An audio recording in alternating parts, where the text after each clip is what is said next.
Ibu Bapak, Saudara-saudari, kita jumpa lagi dalam permenungan kita dalam rangka mempersiapkan diri untuk perayaan Hari Tubuh dan Darah Tuhan kita Yesus Kristus. Dua video kali lalu kita sudah melihat tentang ritus-ritus. Artinya apa yang dikatakan dan apa yang kita buat di dalam perayaan Ekaristi. Kali ini saya ingin mengajak kita untuk melihat apa sebenarnya perayaan ini, apa yang kita dapat, atau beberapa hal penting yang mungkin baik kalau kita tahu tentang perayaan ini sehingga kita semakin mencintai, semakin menghargai Ekaristi Kudus ini. Karena selalu saja ada yang mengeluh tentang perayaan Ekaristi, entah tentang imamnya yang tidak siapkan khotbah dengan baik, entah lektornya, ataupun umat yang tidak menjaga keheningan, umat yang bermain HP selama misa, dan macam-macam keluhan yang kita alami. Baik, beberapa poin ini mungkin bisa memperkaya iman kita dan juga membangkitkan rasa cinta kita pada perayaan Ekaristi. Pertama, Ekaristi itu adalah korban dan persembahan terindah yang Yesus berikan kepada Bapa untuk kita. Setiap perayaan Ekaristi, Kristus mengorbankan dirinya bagi kita kepada Bapa. Dalam perayaan Ekaristi, kita berjumpa dengan Yesus. Yesus menyerahkan dirinya agar kita hidup. Kita merayakan misteri wafat dan kebangkitan Kristus. Perayaan kemenangan rahmat atas dosa, kehidupan atas kematian.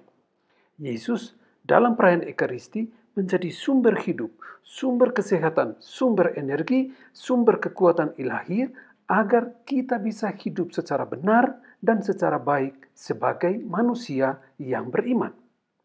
Sehingga ketika semuanya ini dibuat dengan sadar dan penuh persiapan batin, lihatlah dan alamilah apa yang akan terjadi dalam diri dan di dalam hidupmu. Yang kedua, Ekaristi adalah satu ucapan syukur. Biasa ketika kita disediakan makanan yang lezat, kita pasti akan katakan terima kasih atas makanan ini Mama, kalau Mama yang menyiapkan makanan. Demikian juga dalam perayaan Ekaristi. Ini adalah ungkapan syukur dan terima kasih tertinggi kepada Allah yang tak pernah lelah mengerjakan hal yang baik dan indah bagi kita. Maka Ekaristi adalah satu syukur atas kebaikan Tuhan. Untuk bisa menikmati sumber-sumber yang sungguh kita butuhkan ini, maka perlu tekun, setia, rutin mendekati Yesus dalam Ekaristi dengan semangat, pujian, dan rasa syukur. Ketika rasa syukur atas kehidupan, atas keluarga, atas orang yang mendampingi hidup kita, atas mereka yang menjadi bagian dari perjalanan hidup kita, atas kerja, atas rahmat Ekaristi, maka hidup keseharian kita akan jauh dari keluhan, jauh dari ngomel-ngomel, sehingga kita akan sungguh rasakan bahwa hidup kita adalah satu Ekaristi berkelanjutan, satu untaian rasa terima kasih dan syukur kepada Allah. Karena itu bisa kita buat kalau kita mendapat kekuatan ilahi dari perayaan Ekaristi. Ketiga, Ekaristi menyatukan kita dengan sabda Tuhan, dengan tubuh dan darah Tuhan sendiri, dan dengan sesama umat beriman Katolik di seluruh dunia. Sabda Tuhan yang kita dengar dengan hati lapang dan iman teguh akan berubah menjadi santapan rohani. Karena manusia hidup bukan dari roti saja, tetapi dari setiap firman yang keluar dari mulut Allah. Matius 4 ayat 4. Demikian juga dengan mendengar sabda Allah melahirkan iman, dan dengan iman akan datang penyembuhan dan pembebasan, sebagaimana Yesus selalu berkata, imanmu telah menyelamatkan engkau. Demikian juga Allah hanya bisa menerima dan mengubah apa yang kita persembahkan dalam perayaan Ekaristi. Bayangkan kalau kita mempersembahkan diri kita, kalau kita mempersembahkan orang-orang yang kita sayangi, Yesus akan mengubahnya itu menjadi sesuatu yang luar biasa. Sehingga setiap kali kita merayakan Ekaristi, persembahkanlah sesuatu kepada Yesus, sedikit roti dan anggur. Ia akan terima, pada saatnya akan ditransformasi ke dalam tubuh dan darah Kristus sendiri. Sehingga setiap kali merayakan Ekaristi, siapkanlah dan bawalah sesuatu dari dirimu, dari hidupmu, dari kerja, dari pengalamanmu, bahkan yang konkret seperti kolektif sebagai simbol persembahan dirimu untuk diberkati oleh Tuhan. Kalau ini tekun dibuat dengan iman dan pengharapan, dengan keyakinan yang sungguh-sungguh, maka rasakan penyembuhan dan pembebasan yang dikerjakan oleh Allah lewat sabdanya dan lewat tubuh dan darahnya yang kita terima. Ketiga, Ekaristi adalah satu perayaan, sebuah pesta istimewa. Namanya pesta berarti kita bergembira, bersukacita, hati berbunga-bunga. Perayaan besar, mulia dan agung. Karena pada saat itu kita diperkenankan mendengar sabda Tuhan dan juga Tuhan rela mendengarkan kata-kata dan suara kita. Meskipun banyak kali kita tidak mengerti apa kata Tuhan kepada kita, namun perlu diingat bahwa Tuhan selalu mengerti apa yang kita katakan, bahkan meski tanpa kata-kata. Allah selalu mau mendengar dan menyapa, karena Ia menyayangi setiap orang yang datang kepadanya. Kata-katanya selalu penuh dengan vitalitas hidup, penuh kekuatan, dan mengubah apa saja dan siapa saja yang memasrahkan diri kepadanya.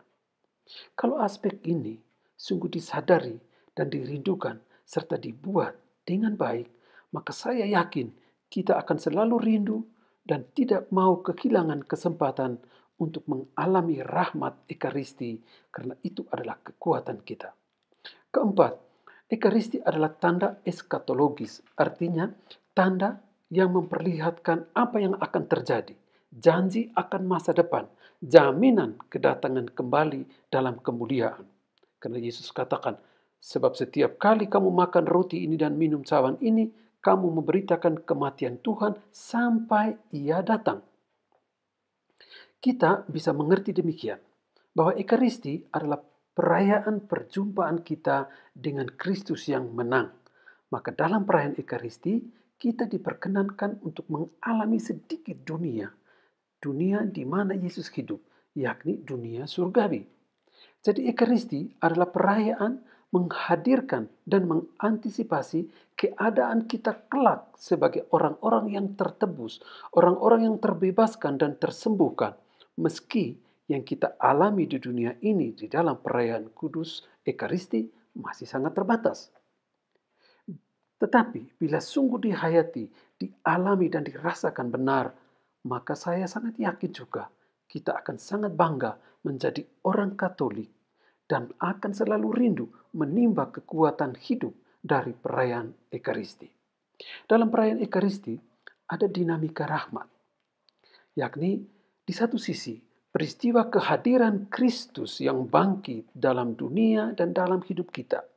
Di sisi yang lain, dalam diri kita akan muncul, akan bangkit pengharapan akan adanya perjumpaan yang sempurna dan paripurna dengan Allah dalam kemuliaan surgawi. Oleh karena itu, setiap pribadi yang aktif dalam perayaan Ekaristi dipanggil untuk menampakkan kehidupan yang sakramental, kehidupan yang memperlihatkan kehadiran Kristus yang aktif di dunia ini. Setiap pribadi punya tanggung jawab spiritual ini, yakni bahwa dengan kekuatan sakramen Ekaristi yang kita terima, menjadikan kita saksi-saksi yang konkret, saksi-saksi kasih dan pengorbanan Allah bagi setiap orang. Ini aspek sosial dari Ekaristi. Inilah aspek yang menjadikan setiap relasi, komunikasi pribadi dengan Kristus punya dampak yang luas dan menjangkau seluruh aspek kemanusiaan. Ini beberapa poin yang kita dapat dari perayaan Ekaristi kalau sungguh-sungguh kita alami, kita rasakan, dan kita siapkan hati betul-betul di dalam perayaan ini.